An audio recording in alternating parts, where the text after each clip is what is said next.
On your Tuesday episode of Locked On Raptors, we dig into a board more comprehensive than the best charcuterie spread you've ever had in your damn life.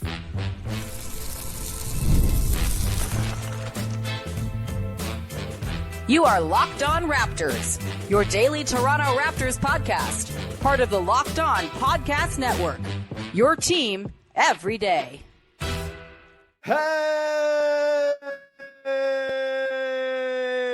what's going on? And welcome to another episode of Locked On Raptors, part of the Locked On Podcast Network, your team every day. It is Tuesday, June the 3rd, and I'm your host, Sean Woodley. I've been covering the Toronto Raptors now for 11 seasons on various platforms. You can follow my work over on Blue Sky. You can find the show on Instagram, where I'm actually posting clips these days. And you can also join us in the Locked On Raptors Discord server. Link in the description of the podcast. Come hang out. Great place to talk ball, talk draft, talk NBA playoffs. The finals are upon us. Going to be a great spot to be. Come be part of our listener family over on the Discord. All right. On today's show, we are 3 weeks and a day removed from the NBA draft, where your Toronto Raptors will pick 9th overall. And I've done, overall boards and stuff in the previous weeks, since the season ended. My last update to the board was before the draft lottery, when there was still a world in which Cooper Flagg was maybe going to be a Toronto Raptor. Obviously, a different set of circumstances now. Toronto's picking 9th. And so today, we're going to run through my realistic board, the sort of top 10 guys that I think are likely to be available at number 10 for the Toronto Raptors. And I'm going to rank them by how much I'd like to see the Toronto Raptors take them. It's not necessarily who I think the Raptors will take. It's who I think the Raptors should take. And so we'll go 1 through 10. The obvious caveats and everything. I'm not any like wonderful draft expert by any means. I try my best. I try to watch as much as I can, dig into the stats, read about these guys as much as possible. But there are people who do this stuff for a full-time job who are just much better and more well-versed on these dudes. But just kind of going off of my sort of amalgamated opinions, where I dig into people who I trust, read people who I trust, watch with my own eyes, and try to piece together what I think about all these dudes. We are going to run through 10 prospects here who I think fit the bill for the Raptors, some more than others, of course. Before we do that, I do want to talk about a guy who is not here, and it kind of breaks my heart because it just does not feel like he's going to be available when the Toronto Raptors pick at number 9 on draft night on the 25th.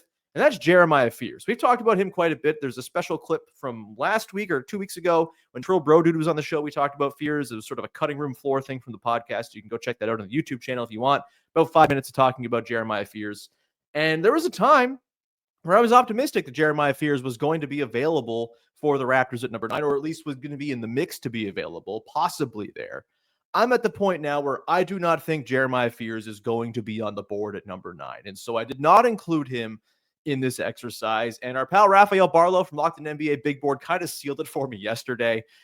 He said that his range starts at 2, which is the first time I have heard this entire draft year that someone other than Dylan Harper might go 2nd overall. And honestly, I can't really quibble with it, because Jeremiah Fears, I've been saying all along, I think has as much upside as anybody in this draft not named Cooper Flagg.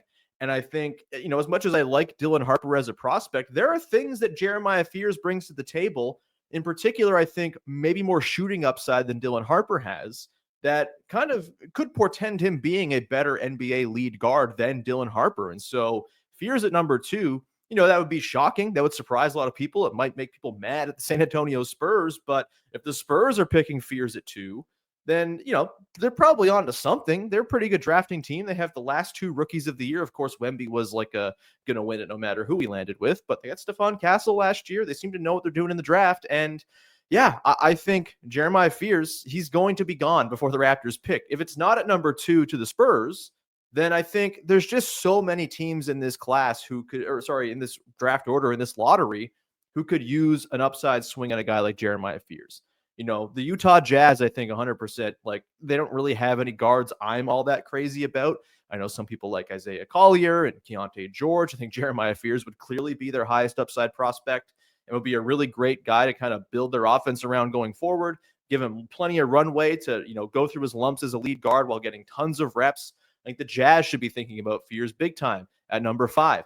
At number 6, you have the Washington Wizards, who I think could also really use a lead engine creator type Not to say Fears is guaranteed to be that, but he's really good. And I think if you're throwing all of your creation eggs into the Bub Carrington basket, I think that's maybe a bad idea if you're Washington. I think Fears at 6 makes a lot of sense.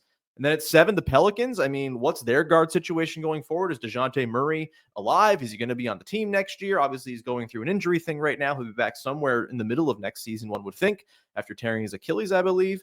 And, can you bank on DeJounte Murray being your guard of the future? Probably not. CJ McCollum's probably in the waning years of his time in New Orleans as well. They could totally take a swing on Fears, and I think it would make a lot of sense. And then number 8, the Brooklyn Nets feel like the absolute backstop for Jeremiah Fears, another team that could just use a really high upside shot on a guard who they can give all of the reps in the world to. And so the Raptors sitting there at 9, I just don't think they're going to see Jeremiah Fears fall to them. He is very much my, top of the list when it comes to guys I'm hoping fall down to number 9, but I just don't really see it. And it's a bummer, but hey, he's really good. I think, and I think, Raphael talked about this a little bit when he was digging into this as well. The idea of this, kind of being a league where really good guards are at a premium. I mean, look at the NBA finals, look at the conference finals. All of those teams had really excellent lead guards. Yeah, size is definitely in vogue, and you need to be defensively versatile, and you got to be switchable. You got to have threes who can shoot, bigs who can shoot, et cetera, et cetera. But having a lead guard who can stir the whole drink for you is an extremely important component for most successful basketball teams. And so in the copycat nature of the league, it's not surprising to me that Jeremiah Fears is maybe rising up boards compared to where he was, even just a couple of months ago. So as much as I wish he would be there, he would be number 1 for me if he was, I think, in the mix for the Raptors at 9. Don't think he'll be there. We'll be thrilled if he is. But let's get to the board of guys who I think have a chance of being there at number 9. There are 6 guys that I just don't think will be there. Cooper Flagg, Dylan Harper, VJ Edgecombe, Trey Johnson, Ace Bailey, Jeremiah Fears feel like the only guys who I think are locks to not be on the board when the Raptors are on the clock at number 9. And from there, it leaves us with a pretty fun batch of prospects, no doubt about it. Let's dive in. Let's show you my top 5 here on the board. I have the graphic here somewhere. Let's pull it up if I'm any good at my job. Here we go. So the top 5. Khaman Maluach, Cedric Coward, Noa Essengue, Knueppel, Carter Bryant. We'll dig into each of these guys individually going forward. And then 6, 7, 8, 9, 10. I've got Collin Murray-Boyles at 6, Kasparas Jakuciounis at 7, Danny Wolf at 8. People are going to not like me for that one. Thomas Sorber at 9, and Jase Richardson at 10. Let's quickly dive into sort of my logic on the board before we talk about these guys individually coming up. Back to the first half. Maluach at number 1, Coward at 2, Essengue at 3, Knueppel at 4, Carter Bryant at 5. I think for me, my sort of logic going into ranking these guys for the Raptors specifically is I think the Raptors need to lean for size. I think they need to load up on some front court talent, be it a more forward depth that can kind of elongate lineups, open up more Scotty Barnes at the 5 capabilities, find some wings who can elongate lineups while also bringing shooting to the table. Big men, obviously, we've heard Masai Ujiri say out loud, we'll look at a young big. I think big men, if you can get a long-term succession plan for Jakob Poeltl, that's a pretty good idea. And, obviously there's a lot of upside to be had if you get the right type of big in the modern NBA as well. And so that's kind of where I lean. There are a couple of cases where the offensive juice of a couple of guards is kind of interesting to me, and I think would be useful for a team that still needs to be adding to the offensive repertoire they have. I don't think Brandon Ingram is going to solve everything, though he can solve a lot, as can just having Emmanuel quickly for an entire season and not 30-something games like they had him this year.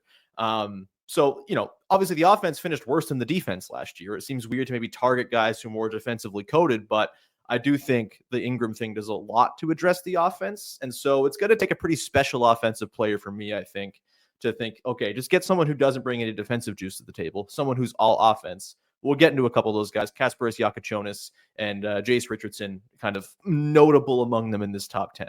We'll come back on the other side. We're going to talk about Khaman Maluach, why he's still my number 1 dude. We will also get into Cedric Coward, who I just cannot quit. I'm fully Coward pilled. We will get into that and more coming up as we dig into the board in just 1 second.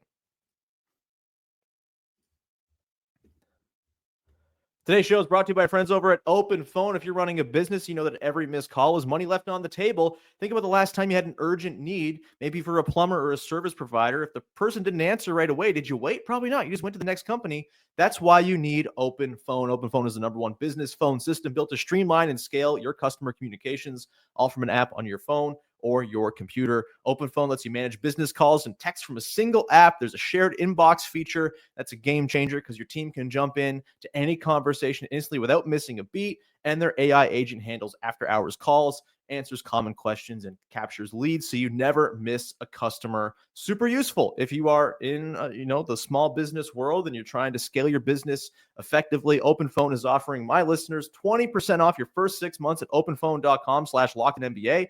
That's OPENPHONE.com/LockedInNBA. If you have existing numbers with another service, Open Phone will port them over at no extra charge. Open Phone, no missed calls, no missed customers. Back at it here on your Tuesday edition of Locked On Raptors, running through my personal big board. Let's revisit the top 5. Number 1, Khaman Maluach from Duke, the 7'1" center with a 7'7" pterodactyl wingspan, who was, the anchor of the defense for the Duke team that went to the Final Four, lost to Houston in that thriller.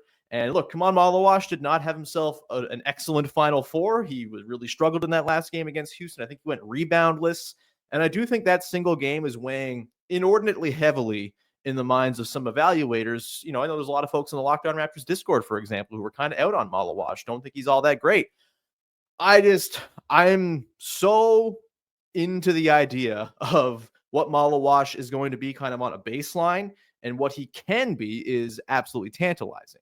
For me, I actually, to kind of spoil it a little bit, I got him in the Locked On NBA mock draft that we're working on right now at number 9. He fell there, and I was giddy to take him at number 9. He's been my guy, or one of my guys, alongside Fears for quite some time, basically all the way through this draft process, back through March, really.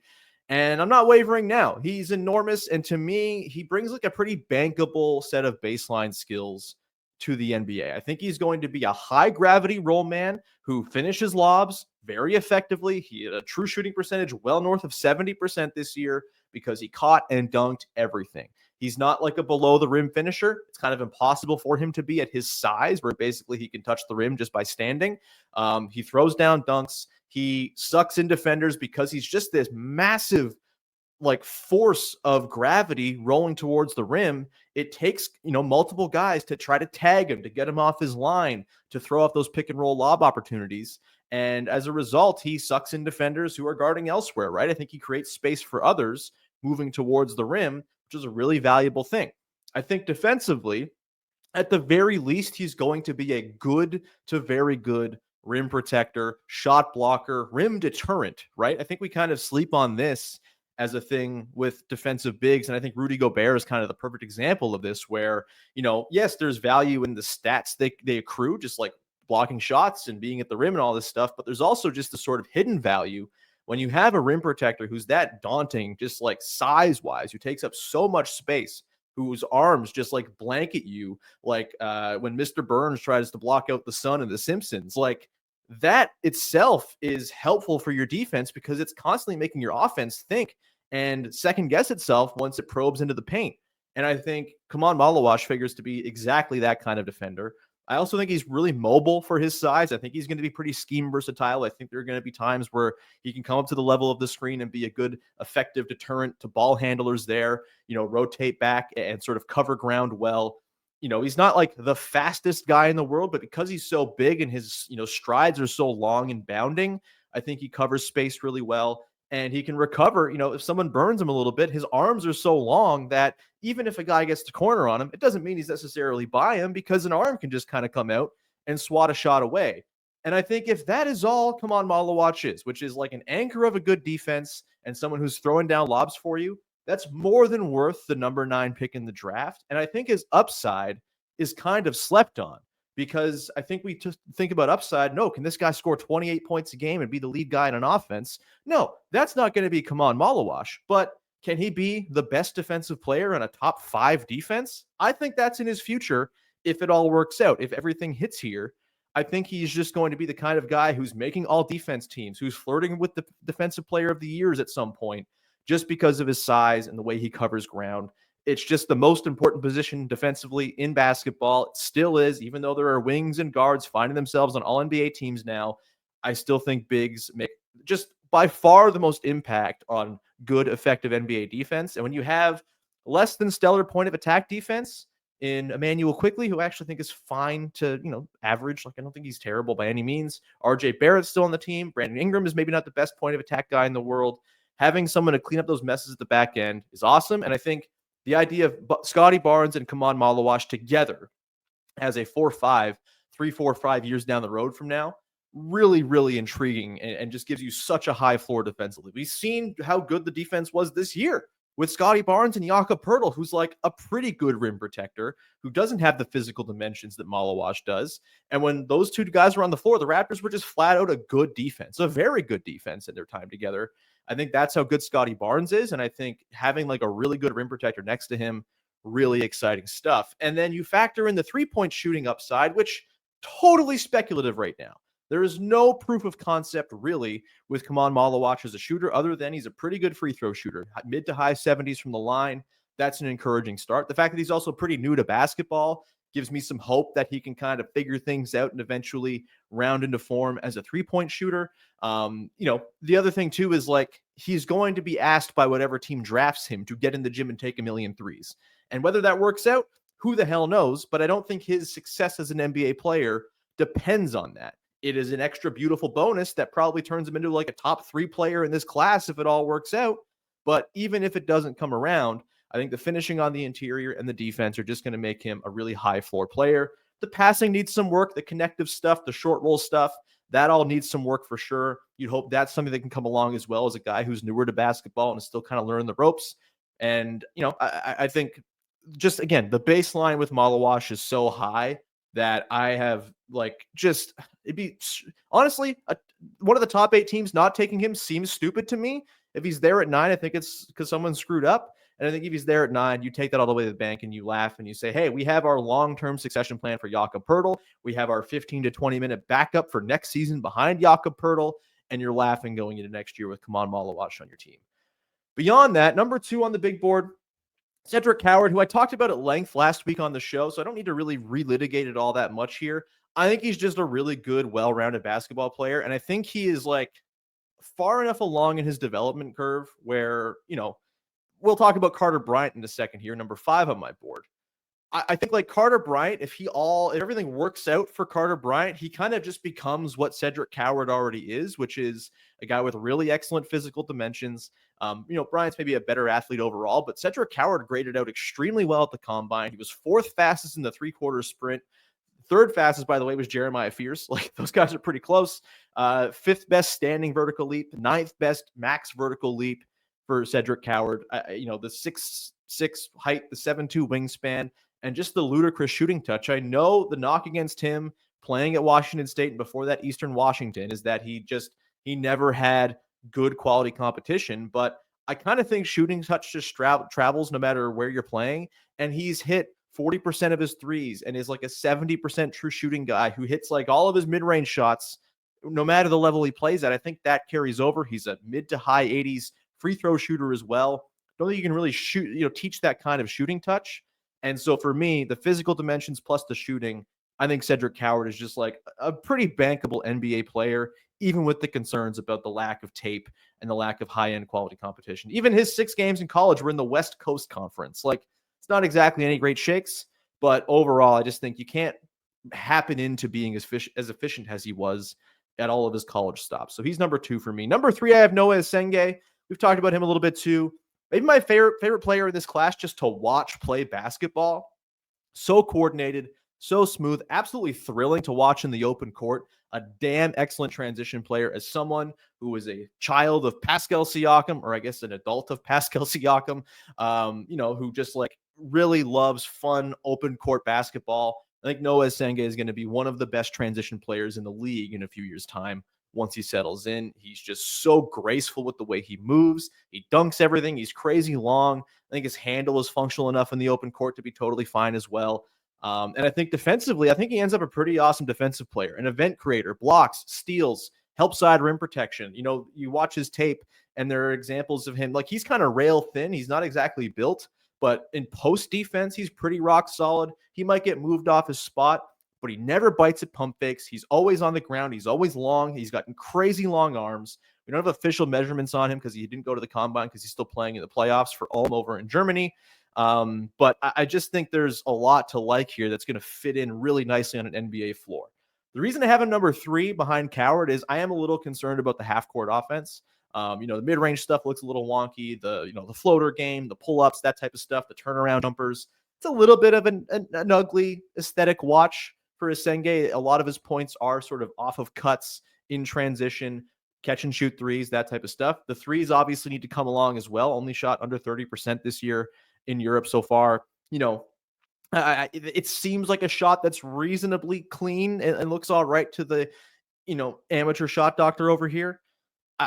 I don't think it's as bankable as Cedric Coward's shot is for sure, which is why I have Coward. Like, I think the upside for Essengue is higher than Coward. I think Coward probably, grades out as like at best, like a really great 4th best player on a really good team.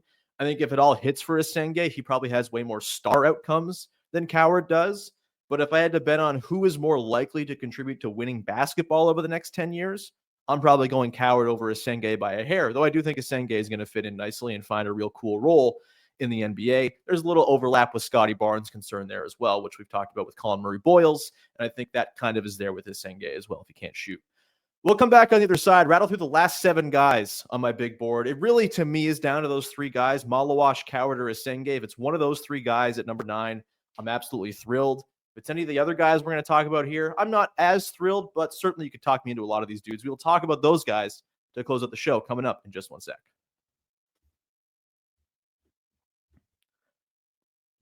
Today's show is brought to you by BetterHelp. And let's talk about something that doesn't get talked about enough. That's men's mental health. There's this pressure to always keep it together, to perform, provide, never show weakness. But the truth is, real strength comes from opening up and taking care of your mental well-being. Every year, 6 million men in the U.S. experience depression. Many go undiagnosed, but someone to talk to, friend, a loved one, a therapist can make a huge difference. I'm someone who was for a long time resistant to therapy. I thought, I'm fine, I'm all good. But I started going to therapy recently. And just those conversations are really, really helpful as someone who's, going through some changes in life, about to become a dad, and being able to talk all of that through is a really, really helpful tool. Just having someone who's unbiased there to listen to you, really can't recommend it enough. It's all right to open up and, tap into those emotions, baby. It's an important, healthy thing to do. As the largest online therapy provider in the world, BetterHelp can provide access to mental health professionals with a diverse variety of expertise. Talk it out with BetterHelp. Our listeners get 10% off their first month at BetterHelp.com/LockedOnNBA. That's BetterHelp, HELP.com/LockedOnNBA. Wrapping it up here, running through my personal big board for the Toronto Raptors at number 9. Talked a lot about Maluach, Coward, and Essengue, who to me have separated themselves as 1, 2, and 3 on my personal board. Let's round out the rest of the guys who, again, a lot of these guys will be there. Most of these guys, or all of them, will be there when the Raptors pick. Maybe not 1 or 2 of the guys we'll talk about here, but I think, the other 3 dudes we just got into, to me, fit the bill more than the rest. But let's rattle through them quick. Knueppel at number 4, probably the highest ranked guy who ends up on the board here. And look, if the Raptors take him, I think it's a pretty good talent play. He just oozes good basketball player qualities. He can handle the ball. He can shoot. He can play connective basketball away from the ball. He can run some pick and roll for you. He really was the guy who serviced Khaman Maluach with the majority of his lobs this past season. I think he's a guy who can help make others look better.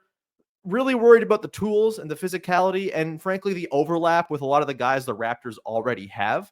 And so it's why I'm not, even if they are at number 9 and Knueppel is on the board, he might be the best quote unquote value pick based on his, pre-draft ranking. But I think the fit with the Raptors is a little bit meh.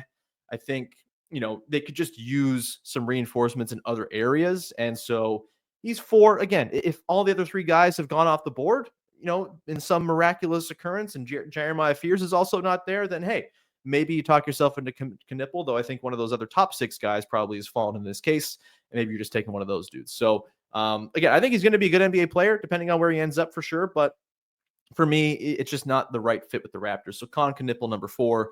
but I'm not exactly thrilled about it. Number 5, I have Carter Bryant out of Arizona. I think he ends up being a good 3-and-D role player. I'm pretty concerned about the offensive upside. And I do think, like I said, if it all works out for him, I think a Cedric Coward-like player is what you get. And it has to all work out. Wings are weird, man. Like, we've seen Arizona wings before not work out. Stanley Johnson, ring a bell, anybody? Like, this is not a guaranteed thing that you draft an athletic toolsy wing and then just figure it out in the NBA. In fairness, Carter Bryant, much better three-point shooter than Stanley Johnson ever was. So he's going to have a shot of just being like a good baseline 3-and-D role guy. But yeah, as far as like higher level upside, I don't know if like the playmaking's there really. I don't think the ball handling skill is there. Doesn't really have much of a handle to speak of at this point. And he's crazy young. These things can all work out. And this could be one where in 4 or 5 years, he's clearly a much better player than a Cedric Coward or a Noa Essengue. But I think the lack of like obvious offensive tools to kind of tap into for me is where I have Bryant ranked a little bit lower. Won't be mad about the pick. Certainly, you can never take too many wings who shoot threes, who are athletic. But I think I just prefer a couple of the other guys ahead of him. Moving into the back part of my top 10, I have Collin Murray-Boyles from South Carolina at number 6, and it pains me to have him here because I adore him as a prospect, and I think on the right team, Collin Murray-Boyles is going to be awesome. I just don't think the Raptors are that right team for him. I think we've talked about it on the Murray-Boyles episode, I think from last week, maybe 2 weeks ago, where it's just the fit and the overlap with Scotty Barnes is tough, and I don't quite buy the three-point shot the way some others seem to think it's going to come around. It just looks so ground bound to me. It looks like he doesn't have enough juice on it. He leaves it super short a lot of the time from the college 3-point line.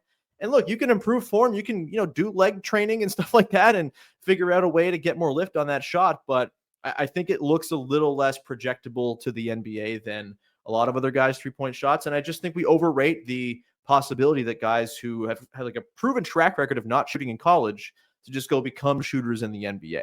I'm way more okay to bet on a guy where there's like kind of nothing, like no tape. It's called all kind of a black box with a guy like Khaman Maluach, for example, where he just like hasn't been around long enough and wasn't asked to take enough threes in college for us to have any real understanding or inkling of what he's going to do from downtown.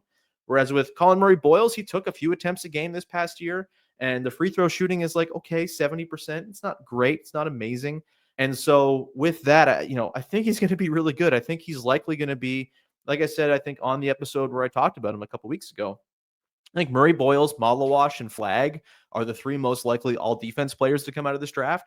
I think Murray-Boyles on the right team is going to be incredible, and it's going to be absolutely infuriating when he ends up with like the Thunder and is like a perfect basketball fit on that team and just makes them even more menacing defensively.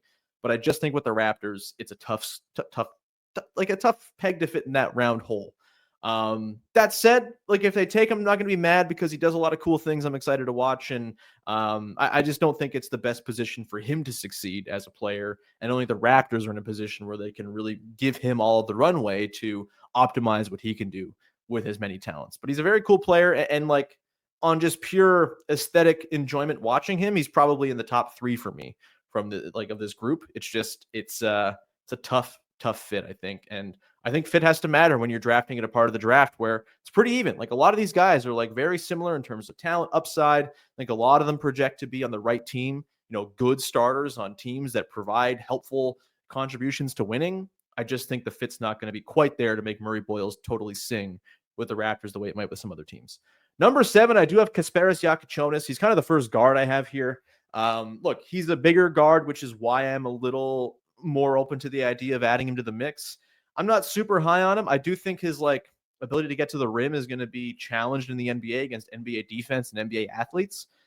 I think his turnover proneness and the sort of audaciousness of his passes, it's almost like borderlining on meme player stuff with his passing at times. It's not quite LaMelo Ball where it's just like flash for the sake of flash, but I do think he gets a little over his skis sometimes with the playmaking, and that gives me some pause. I also think he's just not going to be a good NBA defender. I don't really see a world in which he grades out as anything better than slightly below average. Like that's, I think, the peak he could get to.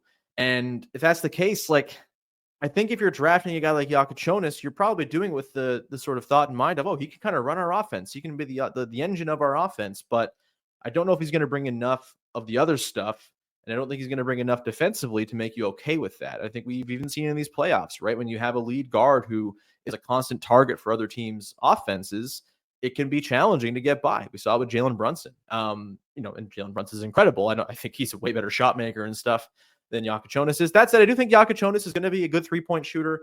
His free throw percentage is really high. I think his 34% from deep in college is very much like the degree of difficulty on his looks was crazy high in a way it won't be when he's not the sole engine of the offense in the NBA, at least early in his career. I think he could play in theory in the backcourt with IQ. I think he can do some off-ball stuff, but I think that could be a pretty grim scene defensively too. So again, I won't be over the moon if he's the pick. I won't be despondent if he's the pick. I think they could use some offensive juice, surely. I'm just not sure Jakuciounis is the right guy to provide it. Number 8, I have Danny Wolf, the big man out of Michigan, who I talked about pretty recently on the show as well. And look, I know some people just look at Danny Wolf and say, no way, do not draft because he looks goofy and has a weird handle and he's very upright. 7-foot guys who can handle the ball, man, and throw passes and rebound. He's a really damn good rebounder. I think there's a place for Danny Wolf to be a helpful NBA player. Maybe it's as a super sub, an excellent 6-man, a third big who offers you a different look to your mix. Maybe that's what it is. Maybe he's like a Naz Reid adjacent type of player with some more passing juice, admittedly, than Naz Reid has. But I just think there's no way he's not finding a way to be helpful to your NBA team, especially in a league that demands diversity of skill sets from big men. He'd be such a great change of pace from Jakob Poeltl while also still providing the playmaking stuff that makes Poeltl helpful, helps grease the offense along. I don't think he's going to be a great defender. I don't think he's going to be a total cone, though. He's really good rebounder. And I think he's a good positional around the rim defender, gets big, doesn't leave his feet, that type of stuff. It's not all perfect. He's going to be someone who offense is certainly target on defense. But I think the shooting indicators, while they're a little all over the place, his raw 3-point percentage is more encouraging than basically any other big in this draft. I think he's one of the better stretch big bets outside of maybe Maxime Reynaud, who just missed my top 10 here because I'm really worried about his defense. But I just think there's a lot of stuff going on with Danny Wolf that is really helpful in modern basketball. And I think if he, looked a little less goofy, he would probably be a little higher in people's estimations on where he's going to end up going. Number 9, I have Thomas Sorber, big man from Georgetown, who I talked about in the same show that I talked about Danny Wolf. If you want to go check that out a couple weeks ago, where I talked about some bizarre bigs. Sorber's not actually that bizarre. He's pretty run of the mill. I think he's actually kind of a Jakob Poeltl clone as an under the rim, defensively fluid and mobile big man, good rebounder, going to be a good low end starter probably, or a very elite backup big man. Don't think the shooting upside is really there with him. If it was, he'd be much higher on my board. But the shot looks kind of bricky. And so for that reason, I have Sorber at number 9. Again, all these guys, you could talk me into being the pick at number 9. Feels maybe a little rich to take Sorber at 9 because of the low offensive upside, but he's an awesome defender. I think he's going to be, potentially a switchable defender in a way that Jakob Poeltl is not, which would be a nice little extra piece to add to the mix. He's super long, 7'6" wingspan, despite being just 6'9", without shoes. I think he's going to hang just fine as a center in the NBA. But again, I think maybe his destiny is one of the best backup big men in the NBA as opposed to a starter level guy. And hey, at number 9, if you get anyone who's a longtime NBA player who's effective and can help you win, that's great. I think they can aim a little higher than Thomas Sorber. And at number 10, I have Jase Richardson from Michigan State. Look, he's someone who I flirted with a couple different guys here at number 10. Thought about Derek Queen, but I'm kind of fully out on his fit with the Raptors in particular. And I'm more broadly really concerned about just he doesn't have a position on defense, Derek Queen. I don't know if he's going to be a big in the NBA. I don't know if he can hang with fours. And I'm kind of out on the sort of undersized, light shooting, needs the ball to be effective hub type big men. Especially the Raptors have Scotty Barnes. I just think there's way too much overlap there between the two for it to be effective. And I think, it's just, I know Derek Queen is probably going to go much higher than where I would take him. I just think the fit with the Raptors is pretty awful. So he's kind of just a do not draft for me for the Raptors. I just don't think it's going to work. I think it's putting him in a position to fail. And I just don't think he checks the boxes for what the Raptors need as they try to diversify what they got going on with their big man crew. So with Jase Richardson, this is and I know the guys that Ball have talked about this a lot. Sometimes you just have a really good player who, all the physical stuff suggests this guy's not going to be good in the NBA, but they're just really good at basketball. That's kind of Jase Richardson, son of an NBA player, an excellent shooter, pretty good 2-point scorer for a guy of his size. And look, if he was 6'4", he'd probably be in my top 5 on this board, just because like there's a lot of really good stuff going on there with Jase Richardson. And I think there are certain teams where he'd be a really great fit. Hell, if the Raptors were to get Giannis, I feel like Jase Richardson would be an awesome fit on a Giannis team. And I think there's a way in which he would fit nicely on the Raptors too, but I think they need a little bit more size if they're going to go add like a not pure lead guard type, which I don't think Richardson is. And I think he'd kind of be capped out as a backup on the Raptors, whereas there's other teams where I think you could put him in. The Magic are just like such a Jase Richardson team. It's unbelievable. They should just take him, throw him in their starting lineup, maybe not from day one, but eventually. And he probably helps them solve a lot of their problems. Not quite sure it's the same fit with the Raptors, but his shooting indicators are too good, and his just like general makeup and pedigree are too interesting for me to not have him here on the board. It's somewhere just to mention him. He's number 10. I don't think the Raptors are going to take him, but again, if they took him, it's because they probably believe in all the sort of intangible stuff going on there. And hey, again, I wouldn't be despondent if he were the pick at 9. I don't think it's the right move for the Raptors considering the way their roster's built, but I can see it when you squint with Jase Richardson and see the pathway to him being a very good NBA player. That's the board, baby. We're going to leave it there, and we'll come back with some more draft stuff surely tomorrow, maybe some more Giannis talk. Who the hell knows? These are the things we talk about on the podcast these days because that's all that's going on. Draft stuff and Giannis scuttlebutt. But in the meantime, thank you so much for rocking with the show. Please follow, subscribe, rate, review, tell a friend. Always appreciated. And Big V will be along tomorrow. I think I'm going to let Vivek host tomorrow as he's getting set to take over from me while I'm away on paternity leave whenever the time comes. And so Big V's day tomorrow. I'll just be here riding shotgun and we'll have fun with that. And so thanks so much as always. If you haven't checked it out, go listen to yesterday's show about Giannis. Talked about that. Talked about RJ Barrett on Friday. Seems to be some good traction on those shows. Cedric Coward last Thursday. It seems like there's lots of new folks tuning into the show. Thank you. Welcome. You're all the best. And keep on rocking. Join the Discord. Link in the description of the podcast. We'll talk to you very soon. Thanks so much for hanging. Bye-bye. I am on a cold streak and I hate it.